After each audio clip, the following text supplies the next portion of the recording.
question number 1. A source emitting sound waves of frequency 1000 Hz is moving directly towards a stationary observer at a velocity 0.9 v. Where v is the speed of sound in air. What is the frequency of the sound heard by the observer? We can get source is moving towards the observer, velocity of source is 0.9 v. Observer is at rest. We have to consider wave component towards the observer. Velocity of wave v, frequency f0 1000 Hz.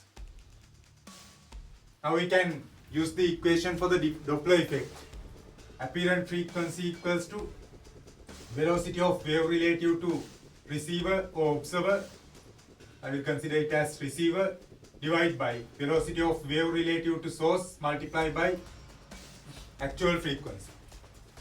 Velocity of wave relative to receiver. Receiver is at rest, therefore he can observe actual velocity of wave, it is v, divided by velocity of wave relative to source. We have to consider that source is at rest, therefore we have to give opposite velocity to the source such that it is at rest, 0.9 v.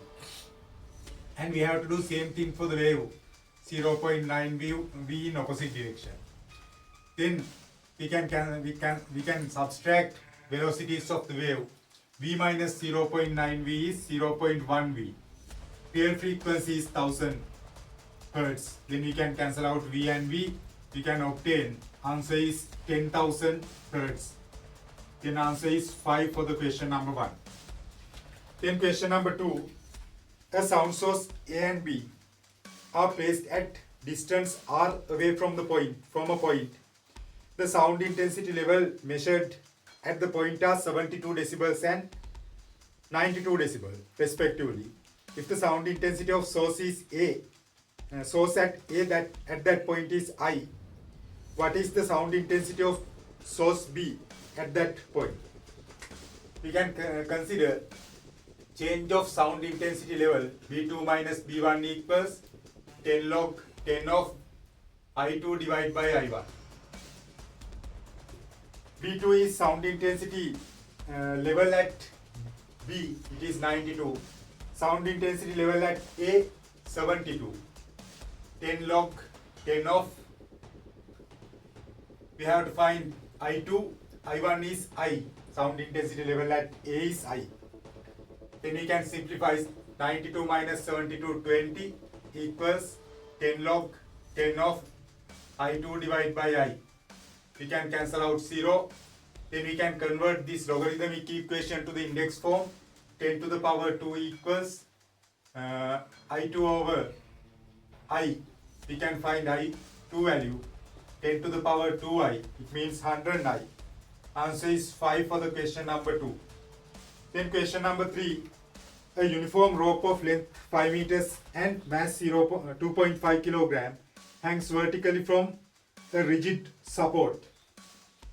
A block of mass 2 kilogram is attached to the free end of the rope as shown in the figure. The transverse pulse of wavelength 2 centimeters is produced at the lower end of the rope. What is the wavelength of the pulse when reach the top of the rope? We can use V equals F lambda equation. V equals F lambda. Velocity of wave in the rope T over M, tension divided by linear density. Now we can consider that mass is constant, linear density is constant and frequency is constant. Therefore, square root of tension directly proportional to wavelength. For the lower end, tension is due to the 2 kilogram hanging mass. 2 kilogram mass. It is tension is weight, it means 20 Newton. We can write 20 Newton directly proportional to wavelength at the lower end 2 centimeters.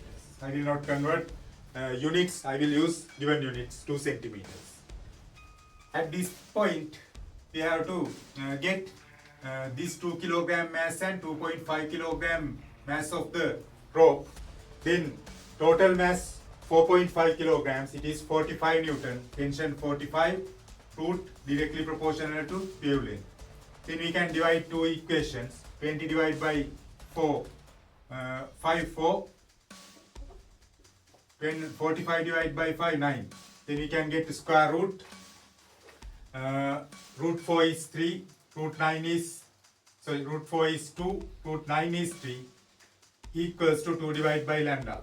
We can get lambda value is 3 centimeters. Then answer should be 4 for the question number 3.